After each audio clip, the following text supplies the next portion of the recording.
السلام علیکم ورحمۃ اللہ وبرکاتہ. الحمد للہ رب العالمین والصلاة والسلام على أشرف الأنبياء والمرسلين سيدنا ونبينا محمد وعلى آله وأصحابه أجمعين. أما بعد.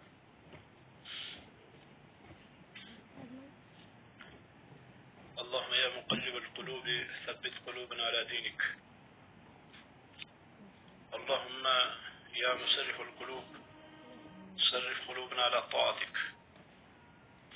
اللهم آت نفوسنا تقواها وزكها أنت خير من زكاها أنت وليها ومولاها.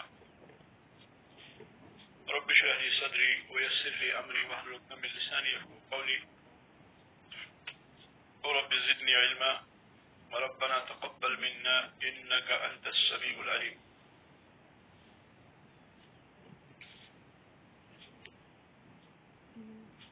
إياك نعبد وإياك نستعين. شیخ الاسلام محمد بن عبد الوہاب رحمۃ اللہ علیہ نے فرمایا ودلیل الاستعانة کہ استعانت کی دلیل قوله تعالی إياك نعبد وإياك نستعين.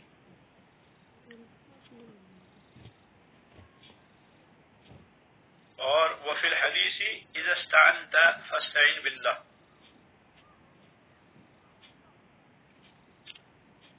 مدد طلب کرنا یہ عبادت ہے اور اللہ رب العالمین کو پسند ہے کہ ہم اللہ تعالی ہی سے مدد مانگے اور اللہ تعالی اس بات سے خوش ہوتے ہیں کہ ہم اللہ تعالی سے مانگے. اگر ہم اللہ تعالی سے نہیں مانگیں گے تو اللہ تعالی اس پر ناراض ہوتے ہیں, اللہ تعالی اس سے ناخوش ہوتے ہیں.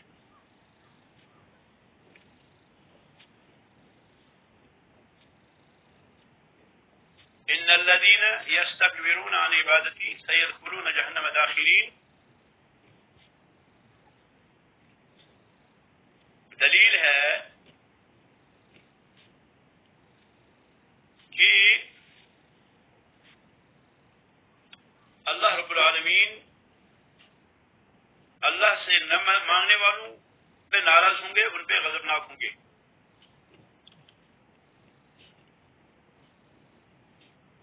یہ جو قرآن کی آیت ہے ایاک نعبد و ایاک نستعین,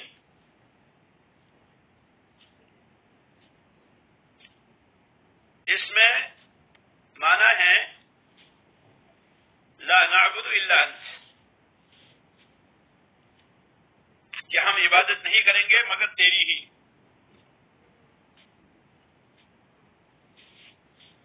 اور پھر وَإِيَّاكَ نَسْتَعِينُ, اس کے معنی بھی یہی ہوں گے لا نستعین الا بک, کہ ہم مدد نہیں مانگیں گے مگر تجھ ہی سے.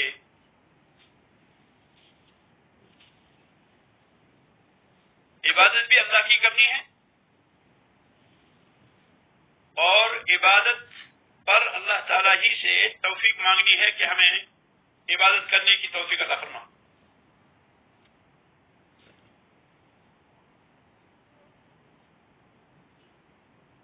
اگر اللہ تعالیٰ عبادت کی توفیق دے تو آدمی عبادت کر سکتا ہے. اگر اللہ رب العالمین مدد دے تو آدمی جو ہے وہ اللہ رب العالمین کی عبادت کر سکتا ہے. اگر اللہ رب العالمین مدد نہ کرے تو کوئی بھی شخص اللہ کی عبادت نہیں کر سکتا ہے. اللہ تعالیٰ نے فرمایا فَمَن يُرِدِ اللَّهُ أَن يَهْدِيَهُ يَشْرَحْ صَدْرَهُ لِلْإِسْلَامِ فَمَن يُرِدِ اللَّهُ أَن يَهْدِيَهُ اللہ تعالی جس کو ہدایت کرنا چاہتے ہیں، جسے اللہ رب العالمین ہدایت دینے کا ارادہ فرماتے ہیں، یشرح صدرہ للاسلام، تو اسلام کے لیے اس کے سینے کو کھول دیتے ہیں۔ گویا کہ سینے کا کھلنا یہ ہدایت کا پہلا زینہ ہے۔ اگر سینہ کھل گیا میرا اسلام کے لیے، اسلام کو سیکھنے کے لیے، اسلام کو اپنانے کے لیے، اسلام پر چلنے کے لیے، اسلامی اطوار اور طریقوں کو اپنانے کے لیے اگر میرا سینہ کھل گیا تو یہ دلیل ہے کہ یہ ہدایت کا پہلا زینہ ہے۔ اللہ تعالیٰ فرماتے ہیں فَمَن يُرِدِ اللَّهُ أَن يَهْدِيَهُ، بس اللہ تعالی جس کے ساتھ ارادہ کرتے ہیں کہ اسے ہدایت کرے، یشرح صدرہ للاسلام، تو اسلام کے لیے اس کے سینے کو کھول دیتے ہیں۔ اللہ ہم سبوں کے سینوں کو کھول دے اپنے دین کے لیے۔ وَمَن يُرِدْ أَن يُضِلَّهُ، وَمَن يُرِدْ أَن يُضِلَّهُ، جس کو اللہ رب العالمین گمراہ کرنا چاہتے ہیں، جسے اللہ رب العالمین چاہتے ہیں کہ گمراہ کریں، یجعل صدرہ ضیقا، تو اس کے سینے کو اللہ رب العالمین تنگ کر دیتے ہیں، کأنما یصعد فی السماء، کأنما یصعد فی السماء، صعد یصعد کے معنی ہوتا ہے چڑھانا، چڑھنا، بتکلف چڑھنا۔ تو ایسا شخص جس کا سینہ تنگ ہو جاتا ہے، جب اللہ رب العالمین اس کو گمراہ کرنا چاہتے ہیں تو اس کے سینے کو تنگ فرما دیتے ہیں اللہ رب العالمین۔ وَمَن يُرِدْ أَن يُضِلَّهُ يَجْعَلْ صَدْرَهُ ضَيِّقًا حَرَجًا كَأَنَّمَا يَصَّعَّدُ فِي السَّمَاءِ، اس کو ایسا لگتا ہے کہ دین پہ چلنا، اسلام پہ چلنا، دین کو اپنانا، اسلام کو اپنانا ایسا ہی ہے جیسا کہ آسمان میں کوئی چڑھے۔ تو جتنا مشکل آسمان میں چڑھنا اس کو لگتا ہے، اتنا ہی مشکل اسے دین کو اپنانا لگتا ہے۔ اس کے لیے دین جو ہے وہ کیا ہے، وہ بہت سخت ہو جاتا ہے۔ کون یہ؟ جسے اللہ رب العالمین گمراہ کرنا چاہے۔ تو اللہ رب العالمین اگر چاہے تو عبادت کی توفیق دے، اور اللہ رب العالمین چاہے تو عبادت کی توفیق نہ دے۔ اللہ رب العالمین چاہے تو سینے کو کھول دے اور سینوں کو رحمتوں سے، نور سے بھر دے اللہ رب العالمین، اور اللہ رب العالمین چاہے تو سینے کو تنگ کر دے، اور تنگ کرنے کے بعد اس کے لیے دین کو اپنانا بہت مشکل ہو جائے۔ یہ اللہ رب العالمین کی توفیق ہے۔ اللہ رب العالمین ہمیں دین کی توفیق عطا فرمائے، اور اللہ رب العالمین ہمیں گمراہی سے بچائے۔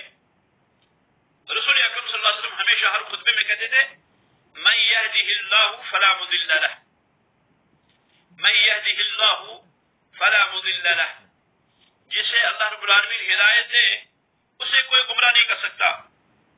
ومن یضلل فلا ہادی لہ، اور جسے اللہ رب العالمین گمراہ کرے اسے کوئی ہدایت نہیں دے سکتا۔ تو عبادت اللہ ہی کی کرنی ہے، لیکن مدد بھی اللہ ہی سے مانگنی ہے کہ اللہ مجھے توفیق دے اپنی عبادت کرنے کی۔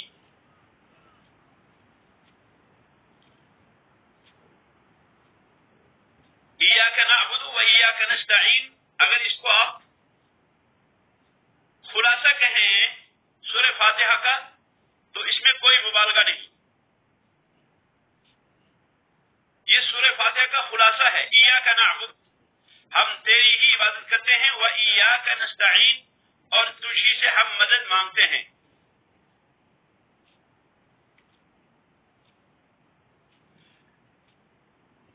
یعنی ایاک نستعین، ہم تجھی سے مدد مانگتے ہیں. یہاں پر اللہ تعالی نے ضمیر مفعول کو مقدم کیا. ایاک، یہ ضمیر نصب ہے اور یہاں پر یہ مقدم ہے، اس کو معمول کہیں گے ہم. اور نستعین جو ہے یہ عامل ہے، فعل ہے. استعانہ سے جمع متکلم کا صیغہ ہے. ہم مدد مانگیں گے، ہم مدد مانگتے ہیں ایاک، تجھی سے.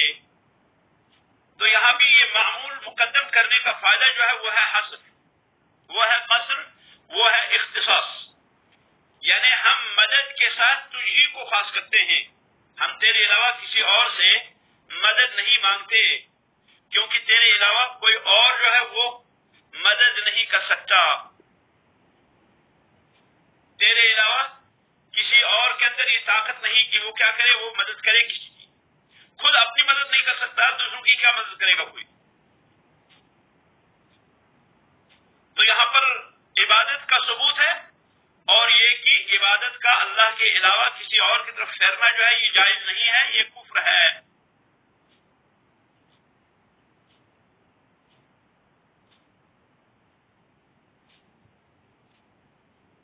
شیخ الاسلام ابن تیمیہ رحمۃ اللہ علیہ اور دیگر اہل علم فرماتے ہیں کہ ان العبادت لغیر اللہ اعظم کفرا من الاستعانۃ بغیر اللہ. اقتضاء الصراط المستقیم ہے شیخ الاسلام ابن تیمیہ کی کتاب جلیل القدر کتاب اقتضاء الصراط المستقیم، صفحہ نمبر 259 میں اسی میں فرماتے ہیں. اسی طرح سے یہ بحث جو ہے یہ تیسیر العزیز الحمید شرح کتاب التوحید میں بھی موجود ہے، صفحہ نمبر 158. تو فرماتے ہیں ان العبادت لغیر اللہ، کہ غیر اللہ کی عبادت کرنا، غیر اللہ کی عبادت کرنا اعظم کفرا، یہ بڑا کفر ہے. کس سے؟ من الاستعانۃ بغیر اللہ، اللہ رب العالمین کے علاوہ سے کسی اور سے استعانت کرنے سے. یعنی کفر تو دونوں ہیں، عبادت بھی اور استعانت بھی. استعانت عبادت کی قسموں میں سے ہے. تو عبادت جو ہے اللہ کے علاوہ کسی اور کی کرنا، یہ کیا ہے؟ یہ بڑا کفر ہے بنسبت استعانت بغیر اللہ کے.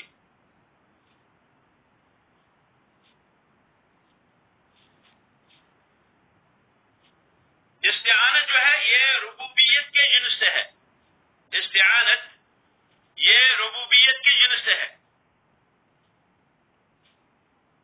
یعنی مدد مانگنا جو ہے، اللہ تعالیٰ سے ہم مدد مانگتے ہیں، یہ توحید ربوبیت میں سے ہے. یعنی ہم مدد طلب کرتے ہیں، اور یہ طلب ہے، اور طلب جو ہے یہ کیا ہے؟ یہ ربوبیت کے تقاضوں میں سے ہے. کیونکہ اللہ رب العالمین مدبر الامور ہے، اللہ رب العالمین پوری کائنات کی تدبیر کرنے والا ہے. اللہ تعالیٰ فرماتے ہیں یدبر الامر من السماء الى الارض، یدبر الامر من السماء الى الارض. یدبر الامر، اللہ تعالیٰ پورے کائنات کی تدبیر کرتا ہے، آسمانوں اور زمینوں کی تدبیر کرتا ہے اللہ رب العالمین. پوری کائنات اللہ رب العالمین کی تدبیر سے جاری و ساری ہے. اسی لیے اللہ تعالیٰ نے فرمایا کہ اگر آپ ان سے سوال کریں وَمَن يُدَبِّرُ الْأَمْرَ، وَمَن يُدَبِّرُ الْأَمْرَ، کہ معاملات کی تدبیر کون کرتا ہے، کائنات کی تدبیر کون کرتا ہے، فَسَيَقُولُونَ اللَّهُ، تو مشرکین مکہ بھی جواب دیں گے کہ تدبیر کائنات کی کرنے والا جو ہے وہ اللہ ہی ہے. تو یہ جو ہے یہ استعانت یہ صفات ربوبیت میں سے ہے، یعنی مدد کرنا یہ اللہ تعالی کی صفات ربوبیت میں سے ہے، اور یہ ربوبیت کے تقاضوں میں سے طلب کرنا ہے کہ ہم مانگے اللہ سے، تو یہ کیا ہے، یہ ربوبیت میں آتا ہے. اور ایاک نعبد، جیسے کہ اس سے پہلے بھی میں نے کہا کہ ایاک نعبد اس میں الوہیت کا معنی ہے، الوہیت کا معنی، یعنی اس میں الوہیت کا معنی ہے اللہ تعالی کی کے معبود ہونے کا. اس میں کیا ہے، اس میں اللہ رب العالمین کے الہ ہونے کا ثبوت ہے. جیسا کہ میں نے کہا کہ ہم توحید الوہیہ بھی کہتے ہیں، ہم توحید عبودیہ بھی کہتے ہیں، اور توحید عبادہ بھی کہتے ہیں. یہ تینوں کہنا درست ہے، اور ان تینوں کے معانی میں تھوڑا سا فرق ہے. وہ یہ ہے کہ اگر ہم اللہ رب العالمین کی طرف نسبت کریں تو ہم کہیں گے توحید الوہیت، یعنی جو الہ ہونے میں اکیلا ہے. اور جب ہم کہیں گے توحید عبودیت تو بندہ جو عبادت انجام دیتا ہے اس عبادت کے انجام دینے میں وہ کیا ہے، وہ اللہ رب العالمین کی یکتائی بیان کرتا ہے. تو یہ بندے کا فعل ہے، عبودیت بندے کا فعل ہے، اور الوہیت یہ اللہ کی صفات ہیں، اللہ رب العالمین کی طرف اس کی نسبت ہے، اور عبادت جو ہے یہ اس فعل عبادت کا نام ہے. تو یہ تینوں جو ہے کہنے درست ہیں. تو یہ جو ایاک نعبد ہے اس میں الہیت کا معنی ہے، اور ایاک نستعین میں اللہ رب العالمین سے اعانت کی طلب ہے. مسلمان اللہ رب العالمین سے مدد مانگتا ہے، اور یہ جو مدد مانگتا ہے یہ ربوبیت کے تقاضوں میں سے ہے. جیسے کہ میں نے کہا، اب جب یہ استعانت طلب ہوگی، استعانت طلب ہے تو یہ عبادت ہوگی. اسی لیے شیخ الاسلام فرماتے ہیں ان العبادۃ لغیر اللہ اعظم کفرا من الاستعانۃ بغیر اللہ. وجہ یہ ہے کہ عبادت کو جب اللہ کے علاوہ کے لیے انجام دیا جائے، عبادت کو جب اللہ عز و جل کے علاوہ کسی اور کے لیے انجام دیا جائے تو اس کے ساتھ ساتھ کیا ہوگا، اس میں دل کے اندر ایک تحول آئے گا، دل کے اندر ایک موڑ آئے گا. اور یہ دل جب بدلے گا، کیونکہ میں نے اللہ کے علاوہ کسی اور کے لیے انجام دی، میرا دل جو ہے وہ بدل گیا. یہ گوشت کا ٹکڑا ہے جس کے بارے میں رسول اکرم صلی اللہ علیہ وسلم نے فرمایا اذا صلحت صلح الجسد كله، اذا صلحت صلح الجسد كله، کہ یہ دل کا ٹکڑا اگر ٹھیک ہے تو پورا بدن ٹھیک ہے. یعنی اگر یہ دل ٹھیک ہے تو اعمال سارے کے سارے جو ہیں وہ ٹھیک ہیں. اب جب شخص اپنے دل کے ذریعے سے عبادت کے اندر اللہ رب العالمین کے علاوہ کسی اور کی طرف متوجہ ہوتا ہے تو اس کا دل جو ہے وہ خراب ہو گیا.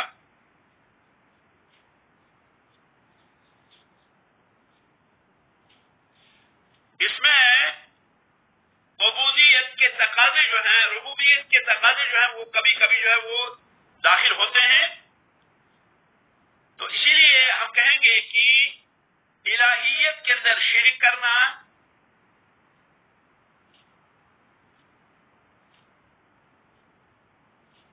الہیت میں کسی طرح سے بھی، الہیت میں الوہیت میں الہیت میں کسی طرح، الہیت الوہیت میں کسی طرح بھی شرک کرنا، یہ کیا ہے، یہ ربوبیت کے بعض اقسام کے انکار سے بڑا ہے.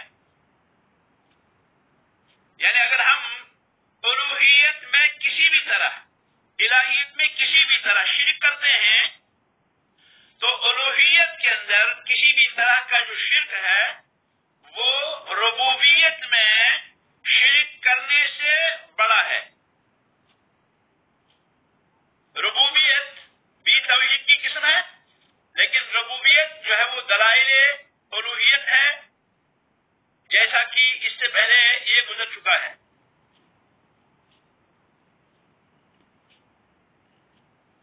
بنی اسرائیل کا وہ شخص آپ کو یاد ہوگا کہ جس نے اپنی وصیت میں کہا تھا اذا انا مت فاحرقونی، جب میں مر جاؤں تو مجھے جلا دو،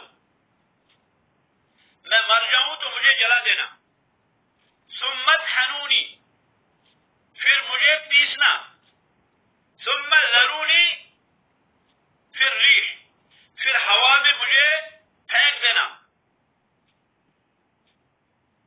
اللہ کی قسم اگر مجھ پر میرا رب قادر ہو، اگر میرا رب مجھ کو پائے تو وہ مجھے بہت زیادہ عذاب دے گا، اتنا عذاب دے گا کہ جتنا عذاب اس نے کسی کو نہیں دیا۔ حدیث جو ہے یہ بخاری کے اندر موجود ہے، حدیث نمبر 3481 اور حدیث نمبر 7206۔ اسی طرح سے مسلم کے اندر بھی یہ حدیث موجود ہے، حدیث نمبر 2756۔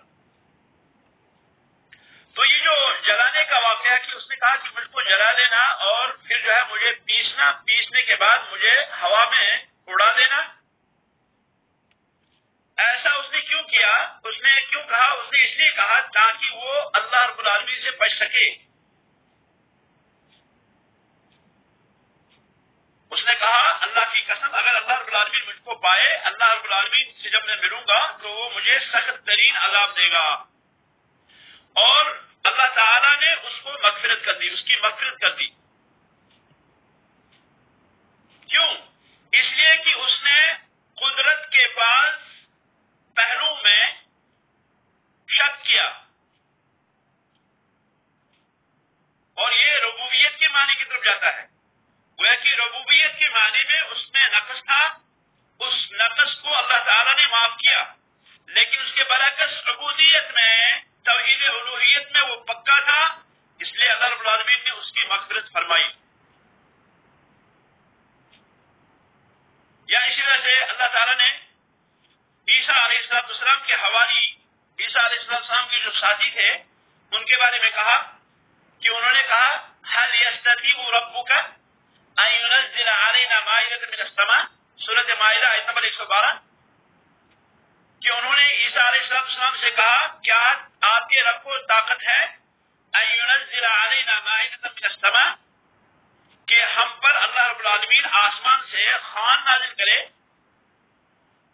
مائدہ نازل کرے، دسترخوان نازل کرے۔ تو عیسیٰ علیہ السلام نے فرمایا اتقوا اللہ، اللہ سے ڈرو، اور پھر جو ہے کیا ہوا؟ پھر عیسیٰ علیہ السلام نے دعا کی اللهم ربنا انزل علينا مائدة من السماء تكون لنا عيدا لأولنا وآخرنا وآية منك۔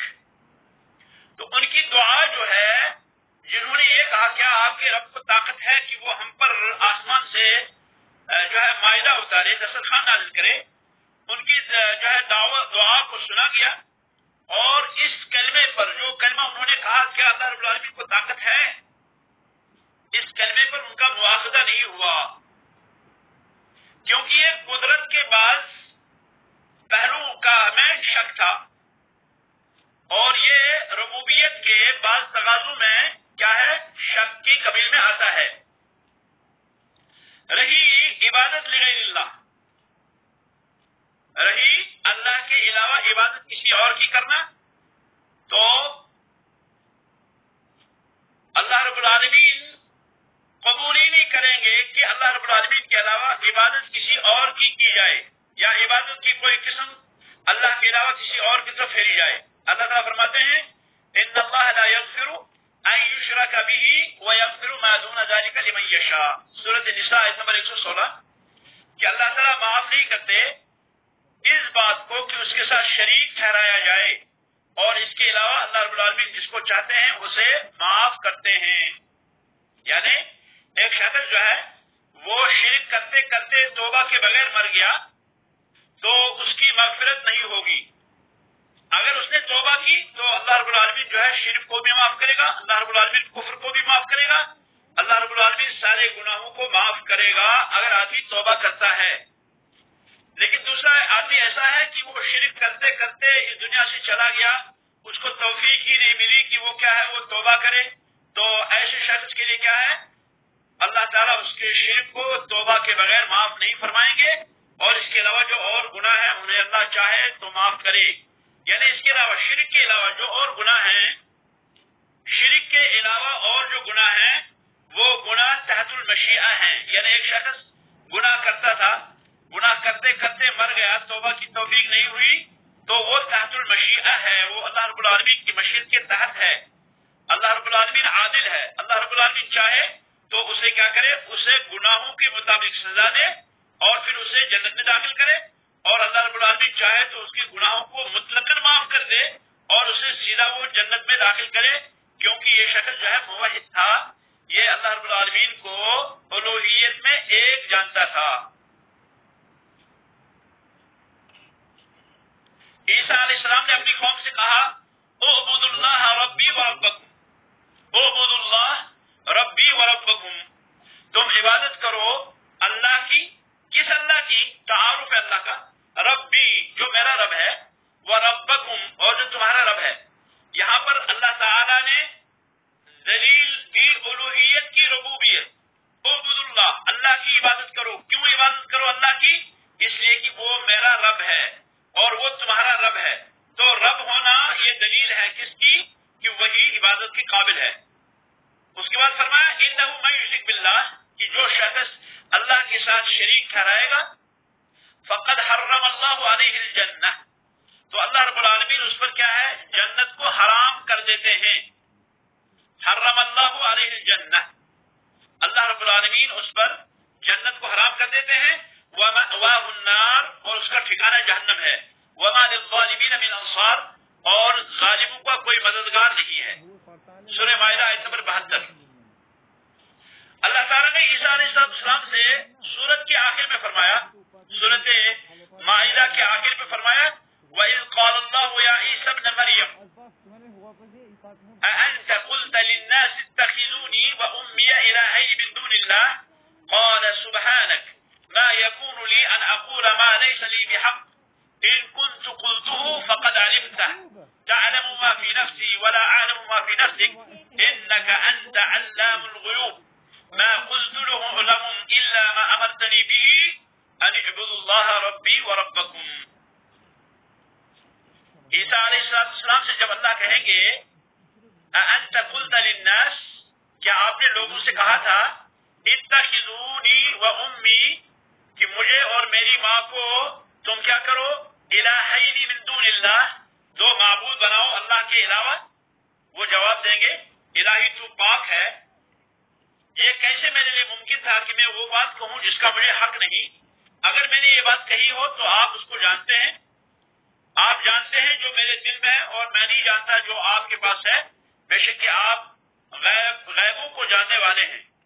میں نے ان سے نہیں کہا مگر وہی جس کا آپ نے مجھے حکم دیا کہ تم اللہ کی عبادت کرو، جو اللہ میرا رب ہے اور تمہارا رب ہے.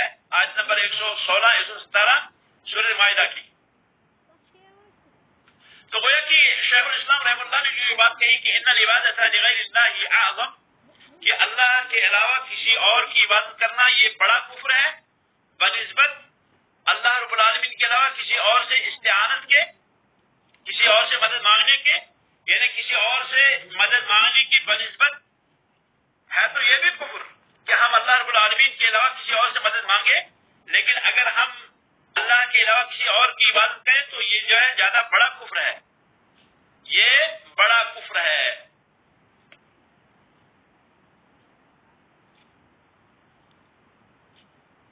اسی لیے سورہ فاتحہ کے اندر عبادت کو استعانت پر مقدم کیا. یعنی پہلے جو اللہ رب العالمین نے ذکر کیا وہ عبادت کا ذکر کیا، اس کے بعد استعانت کا ذکر کیا، کیونکہ عبادت میں فطور استعانت میں فطور کے بنسبت زیادہ خطرناک ہے.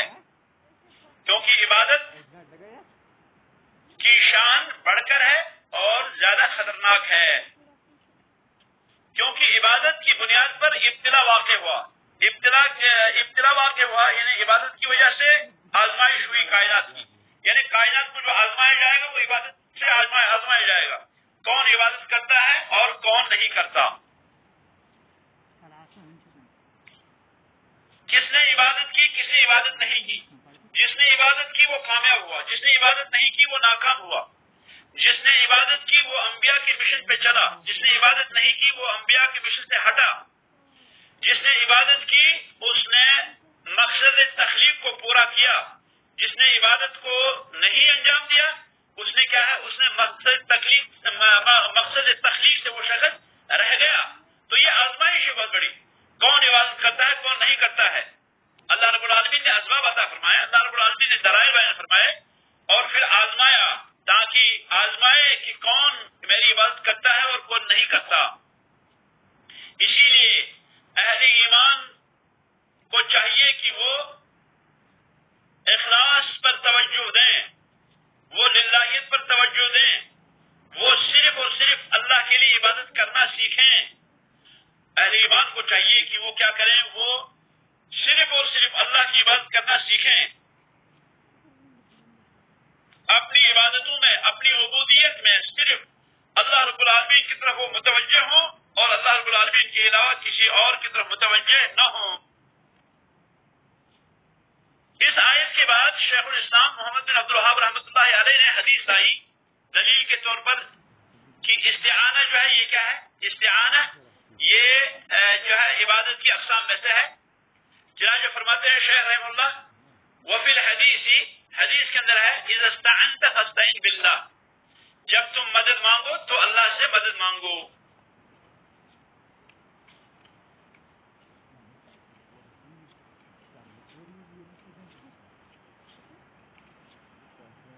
یعنی اگر آپ مدد کے ذریعے سے متوجہ ہوں تو اللہ کے علاوہ کسی اور کی طرف آپ متوجہ نہ ہوں، آپ مدد مانگیں اللہ ہی سے مانگیں۔ اللہ تعالیٰ نے فرمایا اذا استعنت، رسول اللہ صلی اللہ علیہ وسلم نے فرمایا اذا استعنت، یہ اذا جو ہے یہ شرطیہ ہے اور استعنت یہ فعل شرط ہے، یعنی جب آپ کو ضرورت پڑے استعانہ کی، جب آپ کو ضرورت پڑے مدد مانگنے کی تو آپ کیا کریں، فاستعن، یہ حکم ہے، فاستعن تو آپ مدد مانگیں باللہ، اللہ تعالی سے۔ جب اللہ تعالیٰ نے حکم دیا، رسول اللہ صلی اللہ علیہ وسلم نے حکم دیا تو پتہ چلا کہ یہ کیا ہے، یہ عبادت ہے۔ چونکہ آپ جانتے ہیں کہ اللہ رب العالمین کے نمائندہ ہیں رسول اکرم صلی اللہ علیہ وسلم۔ حدیث ہے اذا استعنت فاستعن باللہ، جب تم مدد مانگو تو اللہ سے مدد مانگو۔ گویا کہ یہ حکم دیا رسول اکرم صلی اللہ علیہ وسلم نے، اور رسول اکرم صلی اللہ علیہ وسلم نے حکم نہیں دیا تب تک جب تک کہ اللہ رب العالمین نے حکم دینے کے لیے نہ کہا، کیونکہ اللہ تعالیٰ نے فرمایا اتل ما اوحی الیک من ربک، آپ کی طرف جو وحی کیا جاتا ہے آپ اس کی تلاوت کریں۔ اور فرمایا رسول اکرم صلی اللہ علیہ وسلم نے ان اتبع الا ما یوحى الی، ان اتبع الا ما یوحى الی، میں پیروی نہیں کرتا مگر میں پیروی اس چیز کی کرتا ہوں جو میرے طرف وحی کی جاتی ہے۔ تو گویا کہ میں وہی کہتا ہوں جو مجھے وحی کی جاتی ہے، میں اپنی طرف سے کچھ نہیں کہتا۔ وما ينطق عن الهوى، رسول اکرم صلی اللہ علیہ وسلم اپنی خواہش سے کچھ نہیں کہتے۔ جبریل نے فرمایا رسول اکرم صلی اللہ علیہ وسلم سے وما نتنزل الا بامر ربک، اے اللہ کے نبی ہم آپ کے پاس آتے ہیں تب آتے ہیں جب اللہ رب العالمین ہمیں حکم دیتا ہے۔ ایک دن رسول اکرم صلی اللہ علیہ وسلم نے جبریل امین سے فرمایا کہ آپ اس سے زیادہ میرے پاس آیا کریں، جتنا آپ آتے ہیں اس سے زیادہ آپ میرے پاس آیا کریں۔ تو جبریل واپس گئے اور جبریل جب تشریف لائے تو فرمایا وما نتنزل الا بامر ربک، سورۃ مریم کے اندر یہ آیت کریمہ ہے وما نتنزل، کہ ہم نہیں اترتے الا بامر ربک، مگر آپ کے رب کے حکم سے۔ اللہ تعالیٰ نے فرمایا تنزل الملائکۃ والروح فیہا بإذن ربہم، بإذن ربہم، تنزل الملائکۃ والروح فیہا بإذن ربہم، بإذن ربہم یعنی اپنے رب کے حکم سے فرشتے آتے ہیں شب قدر میں۔ اللہ رب العالمین حکم دے تو آتے ہیں، اللہ رب العالمین حکم نہ دے تو نہیں آتے۔ اسی طرح سے پیغمبروں کا حال یہ ہے کہ پیغمبر بولتے ہیں تو تب بولتے ہیں جب اللہ رب العالمین اجازت دے، اگر اللہ رب العالمین اجازت نہ دے تو نہ بولیں۔ تو رسول اکرم صلی اللہ علیہ وسلم نے جو یہاں پہ فرمایا اذا استعنت فاستعن باللہ، گویا کہ یہ حکم ہے، اور یہ حکم کیا ہے؟ یہ اللہ کا حکم ہے، کیونکہ رسول اکرم صلی اللہ علیہ وسلم نمائندہ ہیں اللہ رب العالمین کے۔ رسول اکرم صلی اللہ علیہ وسلم نے اپنے طرف سے کوئی بات نہیں کہی۔ جب یہ امر ہے تو پتہ چلا کہ یہ کیا ہے؟ یہ عبادت ہے۔ اور پھر جواب شرط میں ساتھ میں یہ بھی آیا کہ قصر اور جو ہے کیا ہے؟ حصر، اس میں بھی قصر اور حصر ہے۔ اذا استعنت، جب آپ کو مدد مانگنی ہو، فاستعن باللہ، فاستعن باللہ، تو تم اللہ ہی سے مدد مانگو۔ ایاک نعبد نستعین کے معنی کیا ہے؟ استعانت کی حقیقت کیا ہے؟ یہ قابل توجہ ہے۔ جیسے کہ ہم نے کہا کہ یہ کیا ہے؟ یہ ایاک نعبد ایاک نستعین کی جو ہے اس کا معنی طلب العون ہے، کیونکہ اس کے شروع میں سین ہے اور تا ہے جو طلب کے معنی دیتا ہے۔ استعانہ اسی طرح سے کہتے ہیں استغاثہ، یعنی اس نے مدد مانگی، استسقا اس نے بارش مانگی، اور اسی طرح سے استعانہ یعنی مدد مانگی، اعانت مانگی، استعانت مانگی یعنی غوث اس نے طلب کیا، استغاثہ کے معنی، اور اسی طرح سے استعاذ معنی پناہ مانگی۔ اللہ تعالیٰ نے فرمایا وَإِذِ اسْتَسْقَىٰ مُوسَىٰ لِقَوْمِهِ، اور جب موسیٰ علیہ السلام سے ان کی قوم، موسیٰ علیہ السلام نے استسقا کیا اپنی قوم کے لیے، بارش مانگی، اور جب موسیٰ علیہ السلام نے بارش مانگی تو اپنی قوم سے کہا فَقُلْ نَضْرِبْ بِعَصَاكَ الْحَجَرَ، تو یہ استعانت کی ایک قسم ہے۔ دوسری قسم یہ ہے کہ استغفر جو ہے اور مراد جو ہوتا ہے وہ فعل ہوتا ہے طلب کے بغیر، جیسے اللہ تعالیٰ فرماتے ہیں وَاسْتَغْنَى اللَّهُ وَاسْتَغْنَى اللَّهُ وَاللَّهُ غَنِيٌّ حَمِيدٌ، سورۃ التغابن آیت نمبر 6۔ تو اس میں کیا ہے؟ وَاسْتَغْنَى اللَّهُ، استغنى اللہ کے معنی بے نیاز ہونا۔ یہاں پہ طلب کا معنی نہیں، کیونکہ اللہ رب العالمین کو کے شائع نشان نہیں کہ اللہ رب العالمین کسی سے جو ہے کیا ہے مال طلب کرے، کسی سے مالداری طلب کرے، تو کبھی جو ہے صرف فعل کے لیے آتا ہے، یعنی وَاسْتَغْنَى اللَّهُ، اللہ تعالیٰ بے نیاز ہے۔ تو گویا کہ یہ جو استعانہ یہ بکثرت آتا ہے طالب فعل کے لیے، اور کبھی جو ہے مطلق فعل کے لیے آتا ہے، جیسے کہ میں نے عرض کیا۔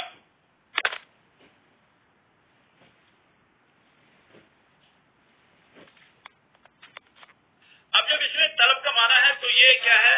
یہ دلیل ہے ہر اس چیز کی کہ جس میں اللہ رب العالمین کو ایک جاننا جو ہے کیا ہے؟ واجب ہے، ضروری ہے۔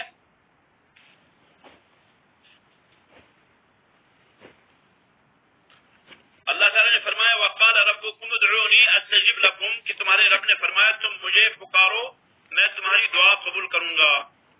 یہ استغاثہ کی بھی دلیل جو ہے بنے گی، استعاذہ کی بھی اور استعانہ کی بھی وغیرہ۔ تو اس طرح سے یہ جو ہے کیا ہے؟ یہ استعانہ کا باب مکمل ہوا، اور انشاءاللہ اگلا جو ہمارا درس ہوگا وہ ہوگا بإذن اللہ استعاذہ کے باب میں، استعاذہ ودلیل الاستعاذہ قوله تعالی قل اعوذ برب الفلق قل اعوذ برب الناس۔ اللہ تعالیٰ آپ کو جزائے خیر دے اور بہلے کاموں کی توفیق عطا فرمائے، اور یہ سلسلہ قائم اور دائم رکھنے کی توفیق عطا فرمائے۔